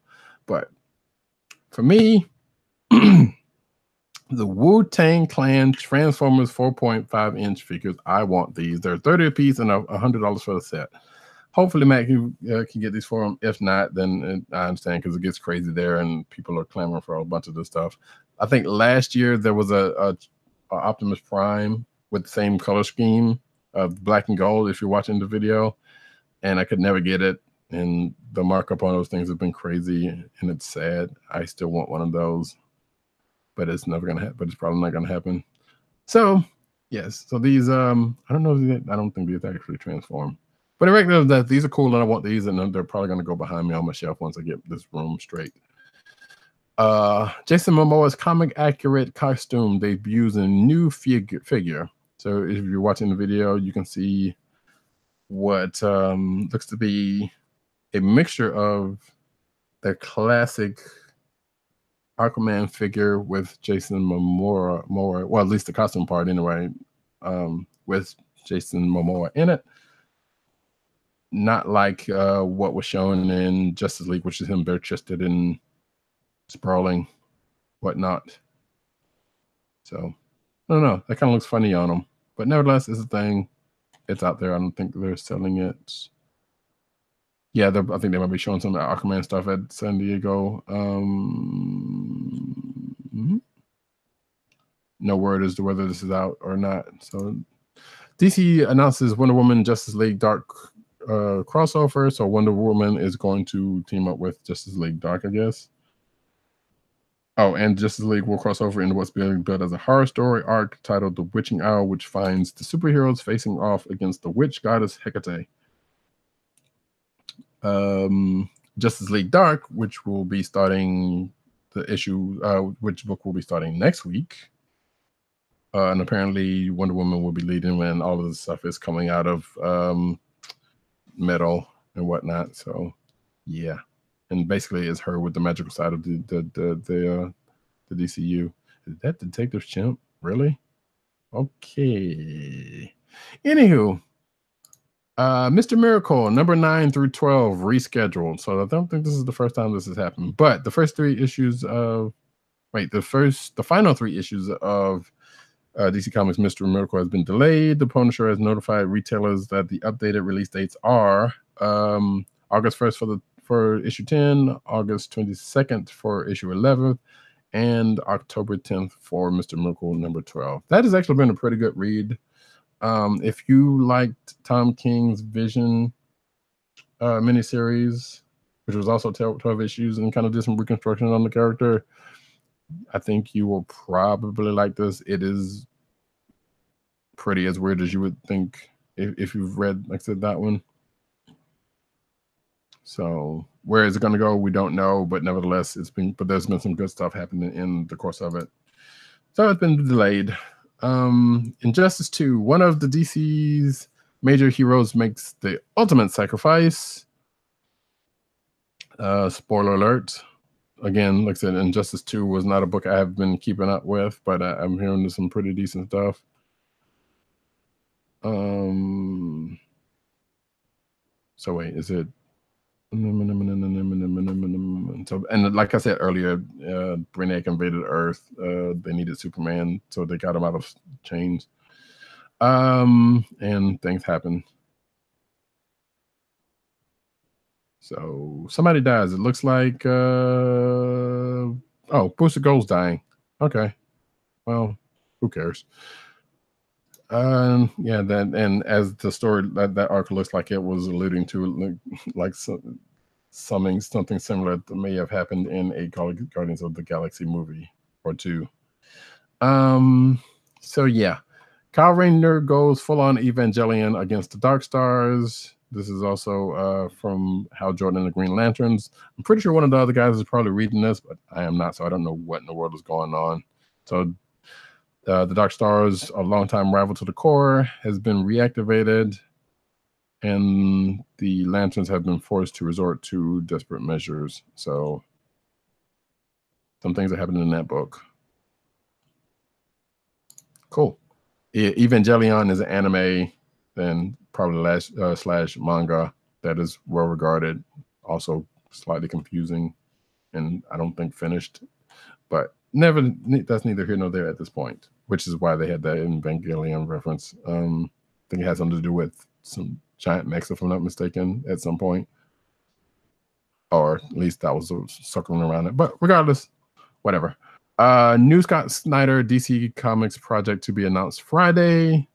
People have been posting their, or creators specifically have been posting their Comic-Con panel schedules. Scott Snyder being one of them that they've been putting out on Twitter. And it says here, let's see. He's there Friday to Sunday. Friday will be the big Justice League panel with a new project from me announced. Come say hi. So again, next week we'll find out more about all of that stuff because a lot of stuff hasn't been announced as at the time of this recording. Mr. Robot getting a prequel comic from series creator. So there's going to be a Mr. Robot comic series by Black Mass Studios. Series creator Sam Esmail will be penning the book alongside show writer Jeff McGibbon. Antonio Fusco will illustrate the series with colors from Tyler Boss. So if you like Mr. Robot enough and you like comics, hey, there you go. This is coming out, and it looks like it's going to be a prequel to the events of the show's first season. And I don't know that much about the show because I've never watched it. So good on them, I guess. Greg Pak helms monthly James Bond 007 series beginning in November. Dynamite Entertainment and Ian Fleming Publications, they're doing another, which I could have sworn Titan had the license to James Bond, or maybe they do have a license. I don't know how all of that works, but regardless, congrats to Greg Pak. And whoever else. Oh, Mike Lamming looks like is doing the art, and as you can see here, that's looks like the cover for the first issue. It's a James Bond story. Let's just go with that. Lego recreated James Bond's Aston Martin DB5 complete with ejector seat and hidden machine guns. So if you see here from the pictures, this is actually pretty cool. That's interesting. Wow. You can see the Lego version, you can see the picture of the actual version. So that's pretty cool. Oh damn, you can see it does have the ejector seat. That's neat. So there's also another set, the Voltron set, which is making rounds on the social media, and I believe they're selling at South Carolina, San Diego. That's another pretty intricate set. I saw the video of it thanks to Matt Wang. Let me get off of that. That's pretty cool, but this is neat. So yeah, they're doing interesting things with Legos nowadays. Rainbow Bright lights up comic books once again. So there's going to be a new Rainbow Bright series written by Jeremy Whitley of Unstoppable Wasp fame, and I guess he did My Little Pony, and artist Brittany Williams of Patsy Walker, aka Hellcat. Oh, and Goldie Vance. Yes, I remember her from both of those. So it's going to be a brand new all ages book based on the 80s toy toy line. So yeah, so cool beans. Let's see. It says in Rainbow Bright, Wisp and Willow are best friends who live in a small town and Super Bowl until Wisp discovers someone stealing the color from the world, because that's kind of a thing in the Rainbow Bright universe. Yeah. So cool. If you're at San Diego Comic-Con, Jeremy Whitman's going to be there, and I guess they have posters and whatnot, and that's coming this fall.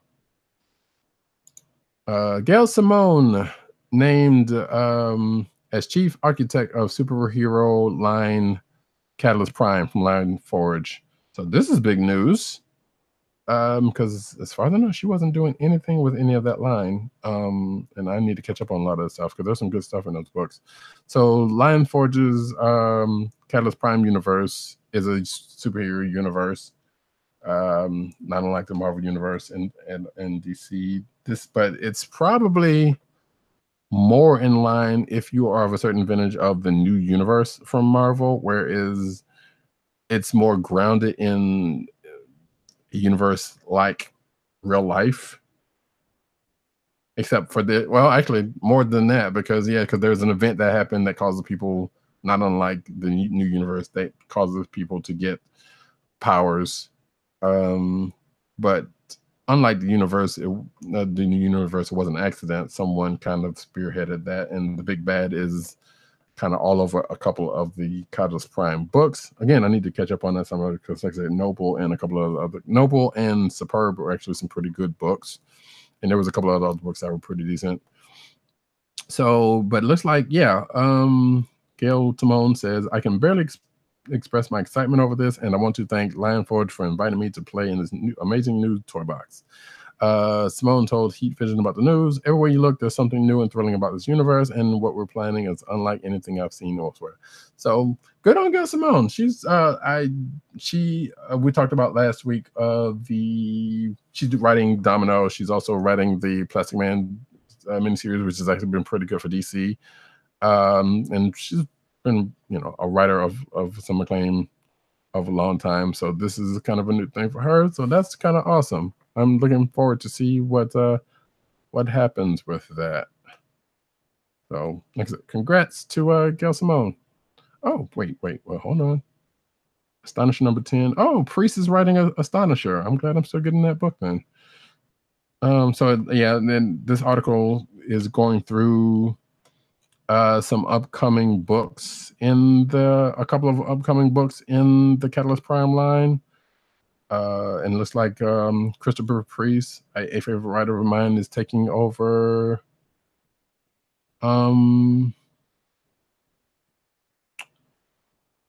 Is returning to the line for the first time since co-writing its very first issue. Okay, so he wrote the first issue of Astonisher, and he's coming back to Astonisher with issue 10.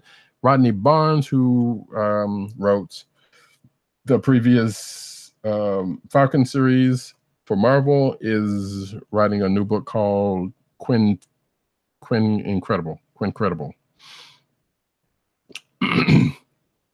So it says Quinn, the high school sophomore, is looking to live his best life by moonlighting as a superhero to catch his powers and vulnerability, and that's the only powers his hands. So it kind of sounds like Kick-Ass, but different, I guess. And Astonisher was basically like basically like I said with Sleepwalker and Night Masker et al. Earlier, in that there's a guy who can go through other people's dreams, except for he can't just go through anybody's dreams. He basically goes through the people in this universe who have powers, if I'm not mistaken. So anybody who's got their powers from the event that happened, he can only walk through and do things in their dreams. That is one book that I haven't really kept up on a whole lot, actually, because I think I read the first couple of issues and not necessarily dropped it because I'm still getting it, but I haven't read up on them. Like I said, that's a Catalyst. The Catalyst Prime's line is one I kind of want to go back to, and I think I had a couple of articles that I had drafted on that one. And that, folks, is that. Actually, I would say this: the DC Universe streaming service is priced to take on Netflix, which I feel like we have already known this because this was I pulled this earlier, but I was going to save it for next week, but I might as well go ahead and get it out of the way right now. Today, DC announced that an annual DC Universe subscription, which is their digital service that's going to have like the new Young Justice show and a bunch of their other shows streaming, like Titans, Swamp Thing, The Outsiders. All that's going to be there for the for the price of $7.99 a month and $74.99 a year, looks like. So, and there's going to be a lot of a few other shows and things that they're doing along with this platform. So we'll see how that plans out when it starts, but at least we know the pricing of the stuff. I don't know if it's worth it or not at this point. But we'll see going forward. I don't know. I feel like at least one of us on the panel might end up taking a look at it and seeing what it's about in some way, shape, or form. But folks, that is it. We got one more ad that I'm going to do before we close this out. And let me pull this up. Let's see. Here we go. Funko, Fun at First Sight. Your home for exclusive collectibles, apparel, and brand merchandise. And now the listeners of the Comic Book Chronicles can enjoy 10% off of your entire purchase while shopping at Funko. To place your first order with 10% off and to help keep our show free for you, go to our network website at cspn.us. That's cspn.us. Then click on the Keep Our Podcast Free link at the top of the page. From there, scroll down to the Funko link and place your order. When you get to the checkout, put in the offer code SHOP10 for your 10% off discount. Funko through cspn.us. Do it today. And with that, folks, we come to the end of wow, 2 hours. That's ridiculous. All by myself. All by myself. We come to the end of the show. I want to thank everybody for coming out. And I want to thank everybody for listening to this train wreck, because I've realized that I'm not the one that people come to this show for, but it's all good. You can find me, Radicat on Twitter, News Nerds Need on Twitter. I have a Reddit at News Nerds Need. You can go check that out. Check Instagram, CBCaps. Agent_70 on Twitter and Instagram. PCN_Dirt on Twitter. Pop Culture Net on Twitter. PopCultureNetwork.com. INeedComics.com. Go check them out there. TimDog98 on Twitter. KLIQ Nation. That's DKLIQ_NATION, all one word, on Twitter. CB Cron on Twitter. That's CBCHRON. And also, of course, KLIQNation.com. Well, hopefully we're going to start putting these shows back up, because we are dreadfully behind on putting them up there. But nevertheless, they're on CSPN, so you can go check them out. So CSPN.us for our show and a whole bunch of other podcasts. Subscribe again at Google Play, Apple Podcasts, SoundCloud, the Cold Slither podcast, Cold Slither SoundCloud, aka the CSPN SoundCloud. You can also go to CSPN.us, where you can get some merch from this show and other fine shows at large. And with that, folks, we will be back next week with probably a bunch of San Diego Comic-Con news and probably more people than just me. But I thank you for coming out, and everyone have a great night. This is the CSPN's, this is the KLIQ Nation Comic Book Chronicles, and we're